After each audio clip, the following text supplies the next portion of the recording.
the anti-arrhythmic drugs.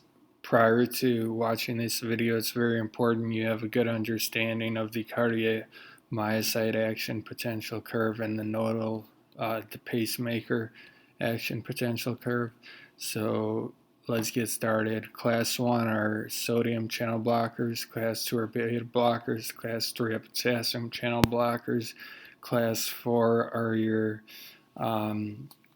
cardioselective calcium channel blockers, and then there's a couple of extras that don't fit in the Vaughan-Williams classification of antiarrhythmic drugs, such as digoxin, IV magnesium sulfate, and adenosine. So let's start with the class 1, class 1A sodium channel blockers. So the way they work is they block the fast-gated sodium channel blockers during depolarization and prolong this. And they also block potassium channels. This increases end refractory period, which means it takes a longer time before the next heartbeat. So it's used in VT and recurrent AFib.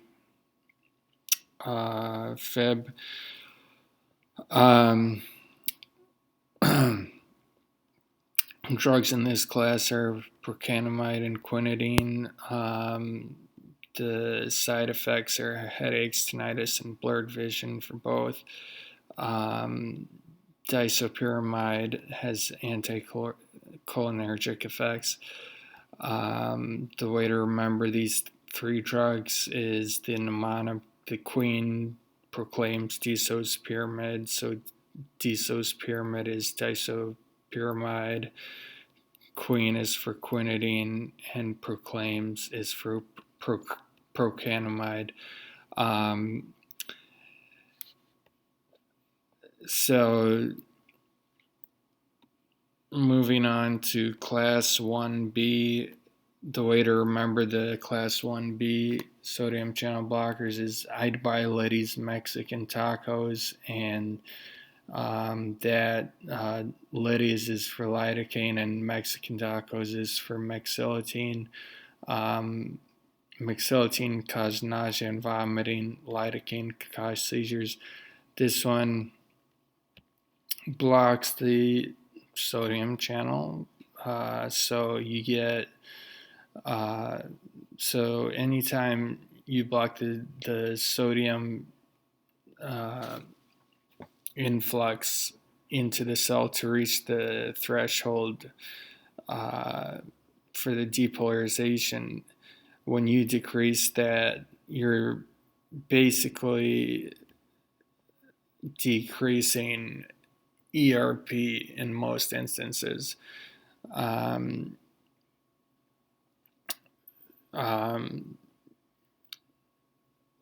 These two also slow the nodal AVNSA node automaticity, so you get a decreased ERP and slower nodal automaticity. Class 1C, a good way to remember the Class 1C drugs is can I have fries, please? And that is for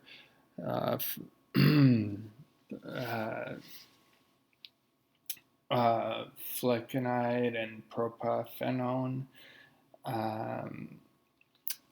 And uses here are for refractory ventricular arrhythmias. Now, the unique thing about the Class 1C is it greatly blocks the fast-gated sodium channel blockers, so it decreases the end refractory period significantly. And that's the Class 1 drugs there. And note to remember, all these drugs can induce arrhythmias themselves, so a risk versus benefit analysis has to be made. Okay, now moving on to the beta blockers.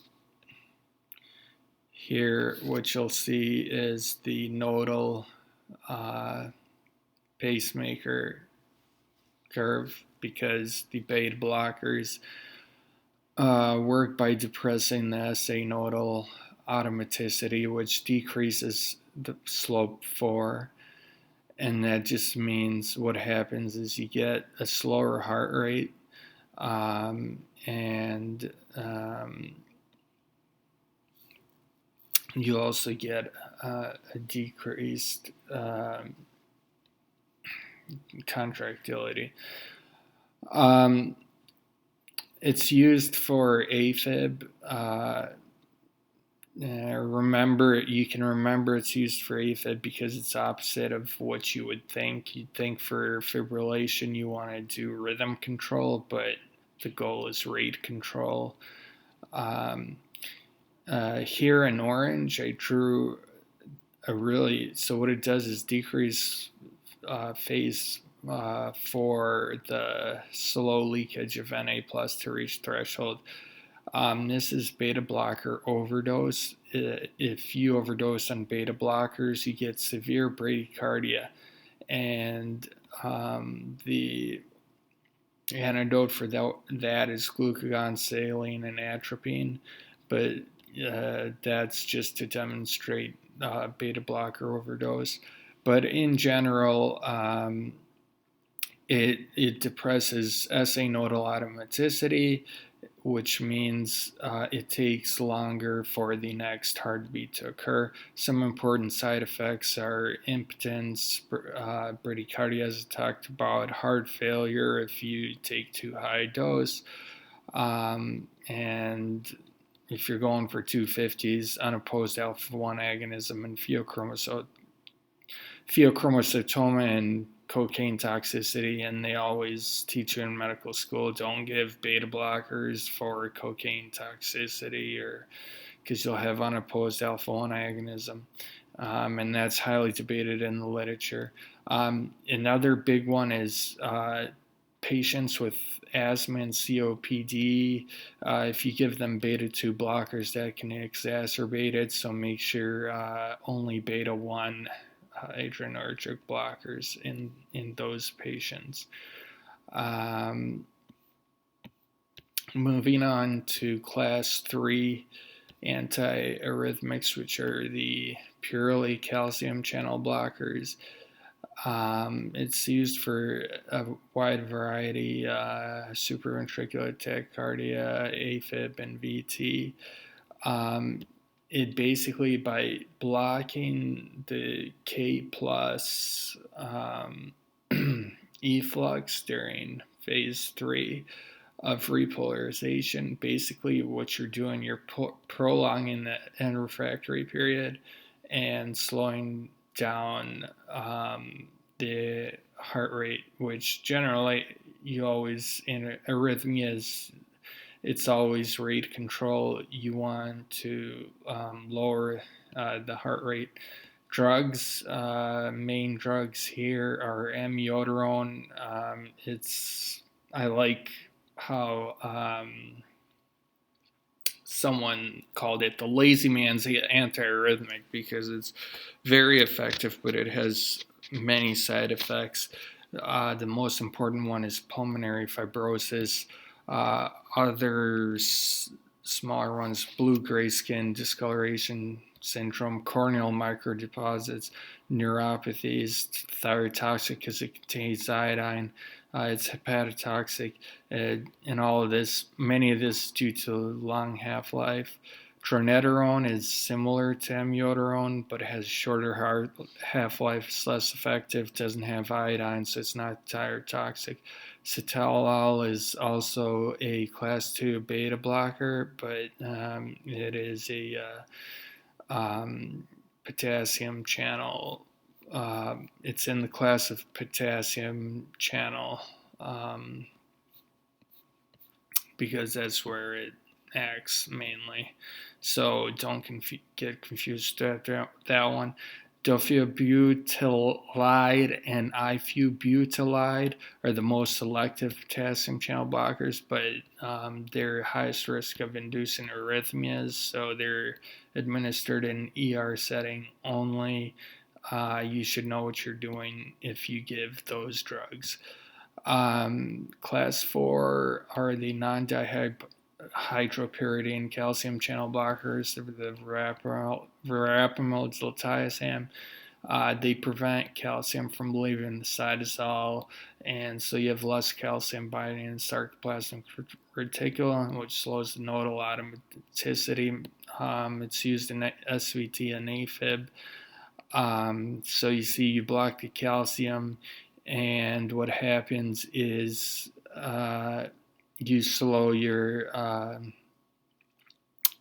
your pacemaker automaticity. So through those conductive nerve fibers in the atrium, they go slower, so it slows down the rate of the heartbeat. IV magnesium sulfate doesn't fit into any categories, but for some reason it's very good at stopping Torsades de Pointes. The mechanism is unclear. Adenosine is used in supraventricular tachycardia. It greatly decreases the ERP and the nodal conduction automaticity in ERP.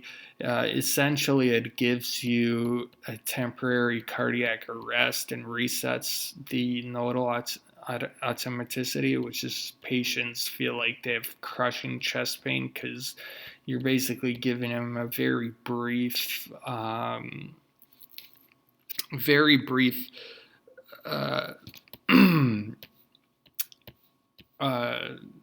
cardiac arrest. Digoxin mechanism of action is it blocks the sodium potassium pump.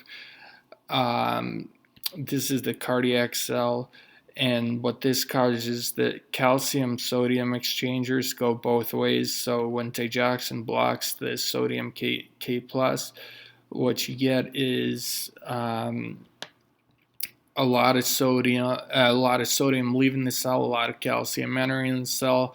More calcium means more contractility. It also increases vagus nerve parasympathetic activity to slow nodal automaticity.